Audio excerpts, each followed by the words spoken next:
have a lot of listeners and people that use our gear that are side guys, or they're aspiring side guys, or they're guitar players and they want to play with other people. Like, what's the best way to kind of break into that? In there, yeah. I think the two number one things. The two number one things would be and above, like, attitude and positivity. Like, your energy that you bring to a project is like the number one thing, like, always.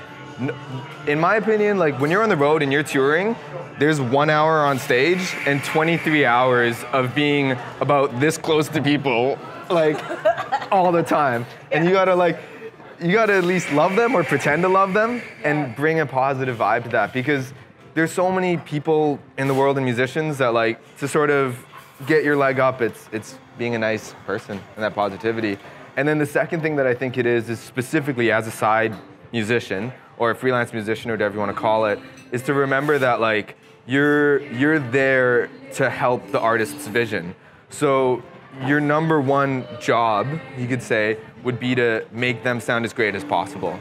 So it's kind of like letting go of your ego, letting go of any sort of, like, you know, like, I want it this way, and remembering that, like, you're there to, like, serve the greater purpose of that vision, that project's vision. So those are kind of like the two big things that I think, like, really got me moving forward. That's so key. Yeah, your humility is beautiful. Like, for me, I have a project as well, and I've had side guys, and it's not an opportunity to show yourself off. Yeah, no, exactly. And it's not even for me. It's not about me, the artist. It's the song. Like, it's serving it's the song. about the song above all else. Exactly. Yeah.